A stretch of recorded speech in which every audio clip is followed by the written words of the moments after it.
paz, queridos e amados líderes de excelência.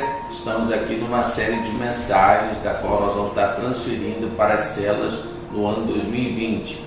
Esse ano 2020 nós vamos ter o acompanhamento desse livreto que todo líder de célula vai estar recebendo do seu líder de rede.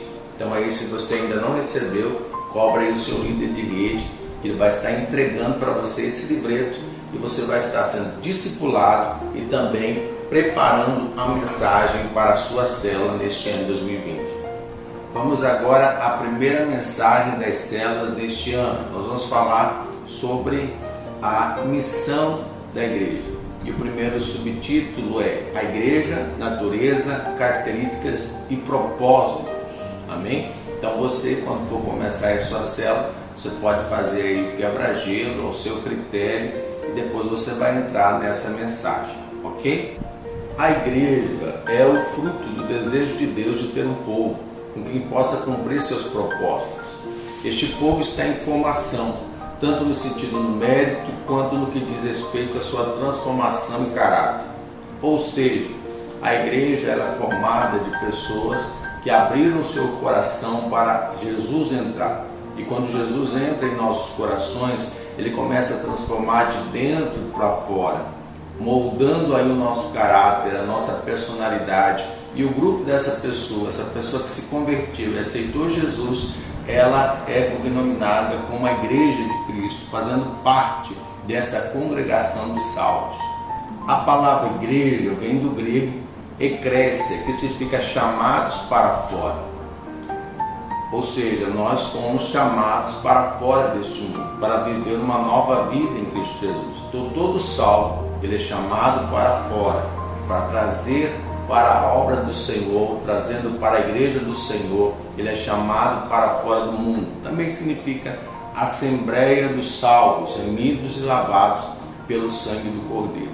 Existem duas igrejas no âmbito espiritual e no âmbito físico. O que é a igreja no âmbito físico?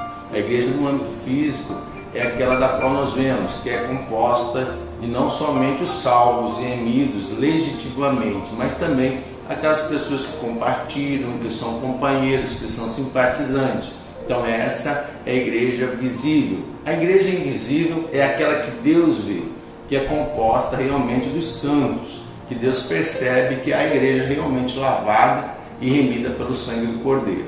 Então existe a igreja visível, aquela que nós vemos aqui, que tem pessoas que realmente são dedicadas e a igreja invisível, que é essa que é a igreja que Paulo diz que é uma igreja pura, santa, imaculada e irrepreensível.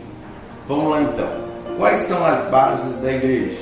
Em Mateus capítulo 16, versículo 18, diz assim: pois também eu te digo que tu és Pedro, e sobre esta pedra edificarei a minha igreja, e as portas do inferno não prevalecerão contra ela. Então a igreja é composta de base.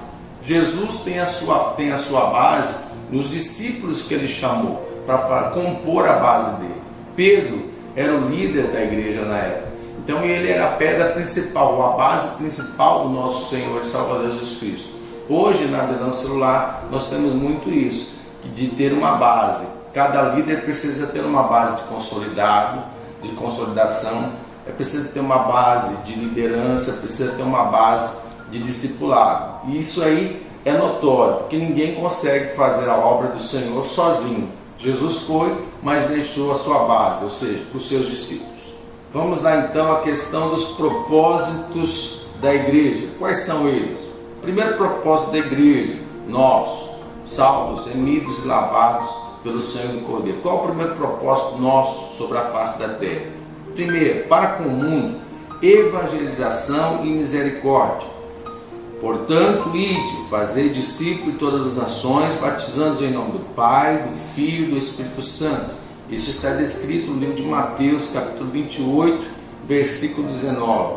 Em relação ao mundo, temos um grande trabalho de levar as boas novas para conquistar almas para Cristo. Ou seja, a primeira missão da igreja para o mundo é a salvação dos não salvos, a salvação daqueles que ainda estão perdidos nas trevas e que precisam da luz de Cristo para serem iluminados e se tornarem também a igreja que vai morar no reino dos céus.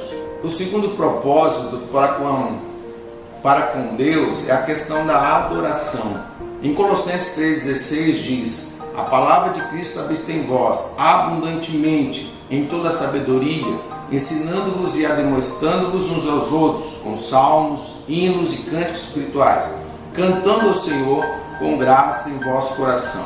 Ou seja, devemos adorar a Deus em toda a nossa forma de viver. A adoração a Deus não é somente aquela que fazemos pelos nossos lábios, mas também pelo nosso exemplo, mas também pelas nossas atitudes. Então, quando o propósito de Deus é adorar a Deus em todos os âmbitos, tanto carnais, espirituais, no caráter, na conduta e no exemplo que nós estamos dando às pessoas que nos cercam, que nos arrodeiam. Terceiro propósito da igreja sobre a face da terra é com relação aos crentes, aqueles que já são salvos, é a edificação. Em Efésios 4,12 diz: querendo o aperfeiçoamento dos santos para a obra do ministério, para a edificação do corpo de Cristo. Ou seja, edificar é nutrir os membros da igreja para que cresçam e fortaleçam espiritualmente, para que cada um desempenhe o seu papel no corpo de Cristo. Então, o desenvolvimento deste corpo, ele precisa passar por essa edificação. Por isso a importância de estar congregando numa igreja, por isso a questão da Santa Ceia, por isso a questão das mensagens que são liberadas no altar, não somente para a salvação de almas, mas também para a edificação. Então esses três tópicos são os propósitos que a igreja tem sobre a face da terra. Para com o mundo, salvar o perdido; para com Deus, a adoração a Ele em todos os âmbitos espirituais, carnais, em termos de caráter, de conduta, e também a questão da edificação dos cristãos, para que busquem o seu chamado, para que busquem o seu aperfeiçoamento em Cristo Jesus.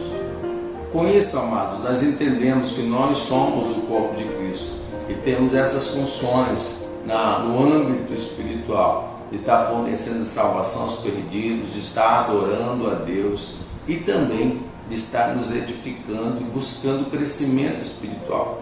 Para isso, nós apresentamos aí como uma carreira espiritual, que é o trilho do salto vencedor, que você pode apresentar aí na sua célula aos seus liderados, apresentar o projeto de futuro, de crescimento espiritual que eles vão ter dentro da nossa igreja, da Casa da Bênção do Bela Vista. Amém? Então você pode também, no final da sua célula, estar apresentando esse trilho do salto vencedor, mostrando para eles como que eles vão crescer espiritualmente, começando pelo encontro, depois tem o batismo, depois tem os cursos, né? E assim prosseguir.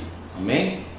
É isso aí, queridos. Desculpe algumas falhas, estamos aí começando nesse âmbito de gravações das mensagens para as células, para facilitar para vocês. Lembrando que esse livreto vai ser entregue para vocês aí, para vocês tirarem dúvidas. Enfim, estamos aqui para ajudar e aperfeiçoar isso cada vez mais, para que cada dia que você for para a sua célula, você seja edificado, os membros da sua célula sejam edificados, vocês sejam fortalecidos e que possamos, nesse ano 2020, poder salvar o dobro de almas que conseguimos no ano 2019.